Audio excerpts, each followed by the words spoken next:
Excelências, exemplifico algumas poucas questões que estão sendo consideradas em nosso estudo, não nos limitando a essas questões.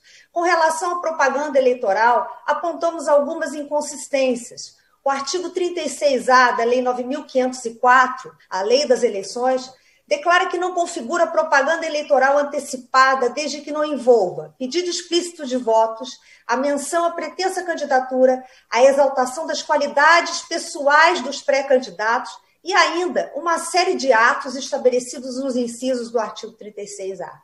Ocorre, Excelências, que a jurisprudência vem se dividindo em relação ao que seria considerado pedido explícito de votos, e muitas vezes ainda entendendo por aplicar sanções a pré-candidatos por considerarem que realizaram atos com pedidos implícitos de votos. Dessa maneira, Excelências, é preciso que se estabeleça um critério mais objetivo para distinguir o que de fato configuraria um pedido explícito de votos. Também, Excelências, analisaremos com bastante atenção a questão das cotas para mulheres, a implementação de cotas para pessoas negras e o problema dos indígenas e das minorias. Com relação aos indígenas, mesmo com seus direitos garantidos na Lei 6.001 de 73, o Estatuto do Indígena, encontramos vários pontos na legislação eleitoral onde há omissão, como, por exemplo, a questão do seu domicílio e identificação eleitoral. Já com relação às cotas para as mulheres, Excelências, hoje previstas no parágrafo 3º do artigo 10 da Lei das Eleições, entendemos que a paridade é uma pretensão plenamente possível e justificável. Passando para a questão do financiamento e prestação de contas de campanha, o artigo 37 da Lei Orgânica dos Partidos Políticos, Lei 9.096, de 95, estabelece que a desaprovação das contas implicará exclusivamente na sanção de devolução da importância apontada como irregular, acrescida de multa. Mas, na verdade, não é isso que ocorre. Sabemos que se as contas forem desaprovadas por reconhecimento de recursos de fonte vedada, a aplicação de suspensão do recebimento de cotas do fundo partidário é a sanção aplicada. Por essa razão, Excelências, também é preciso que haja uma previsão específica para essa situação. E já encaminhando para a conclusão da minha fala, não podemos deixar de ter um olhar muito atento à questão dos crimes eleitorais previstos no Código Eleitoral Brasileiro. Uma parte expressiva desses crimes nos parece tratar-se apenas de irregularidades administrativas e daí a necessidade de sua revisão. Senhor presidente, senhora relatora, o trabalho não se limita às questões aqui expostas. Como já dito, vem sendo realizado e engloba diferentes eixos temáticos, os quais ainda apresentaremos. O estudo, em sua versão final, será apresentado a esse grupo de trabalho como uma contribuição de todos os juristas dos tribunais eleitorais. Agradeço mais uma vez a oportunidade, desejando pleno êxito a todos os envolvidos. Muito obrigada. A existência e o funcionamento adequado da autoridade eleitoral é uma exigência da autenticidade eleitoral que vai garantir essa legitimidade democrática para quem ocupa esses lugares do exercício do poder político. Se a gente não tem um sistema capaz de garantir que as eleições se deem em condições de igualdade e de liberdade, com observância das regras constitucionais e legais e com previsibilidade nas condições de disputa, com a imparcialidade na aplicação do direito, nós temos uma grande dificuldade em dizer que a democracia é uma democracia de qualidade. É preciso também que a cidadania tenha confiança na autoridade eleitoral. Quando a gente pensa em governança eleitoral, nessa atividade das autoridades eleitorais, a gente vai dividir em 3 funções: função normativa, função administrativa e função jurisdicional. Se a gente for pensar na teoria da separação de poderes, é meio óbvio que a gente pense que cada uma dessas funções deve ser atribuída a uma autoridade ou a um órgão diferente. Em qualquer tema, em qualquer ramo do direito, eu não tenho dúvidas em afirmar que a gente não aceitaria a reunião dessas funções em uma única autoridade ou um único órgão.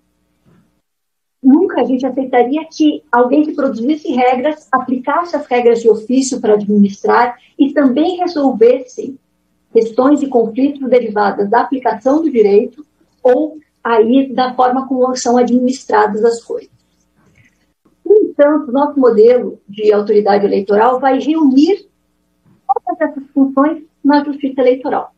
A função administrativa e a função jurisdicional derivam de maneira clara da Constituição. A função normativa, não. Na minha leitura, ela é um avanço nas competências do Congresso Nacional por um poder autoconcedido da autoridade eleitoral, portanto, sem autorização constitucional. A criação da justiça eleitoral se deu num momento autoritário, de concentração de poderes na mão da presidência da República. E é interessante como ela é vista algo a ser celebrado. As fraudes ocorridas durante a Primeira República podem justificar esse espírito celebratório em relação à justiça eleitoral, mas a gente tem que reconhecer que é um sistema com um pedigree francamente autoritário. Tanto que seu próprio criador, alguns anos depois da Revolução, em nome da verdade eleitoral, torna-se um ditador. A reunião das atribuições administrativas e jurisdicionais em uma autoridade cujos componentes eram todos indicados pela Presidência da República, se a gente for pensar na Constituição de 34, então seriam integrantes da então Suprema Corte, os desembargadores do Distrito Federal e os juristas, o que significa colocar as eleições sob o total controle da Presidência da República. E mais, as fraudes não desapareceram. Até mesmo a degola, aquela falta de reconhecimento da validade das eleições, simplesmente mudou de lugar. O Código Eleitoral de 32, feito pelo governo provisório, também é autoritário, assim como o Código atualmente em vigor de 75. É incrivelmente, para mim, que os traços autoritários da criação da justiça eleitoral eles são ignorados pela cidadania e até mesmo pela academia, assim como as ausências de uma carreira exclusiva da magistratura eleitoral, a autorização para um livre convencimento exacerbado da atividade jurisdicional eleitoral, a participação de integrantes do TSE nas revisões de suas decisões no STF e a ausência de quarentena para juristas que compõem os tribunais eleitorais. Terceira observação.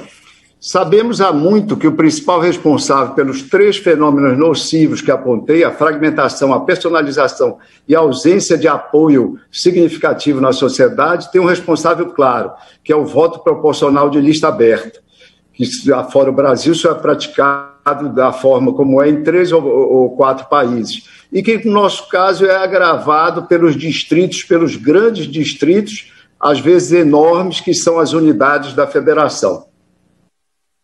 Mas é importante que se diga que alguns avanços na legislação houve recentemente, né?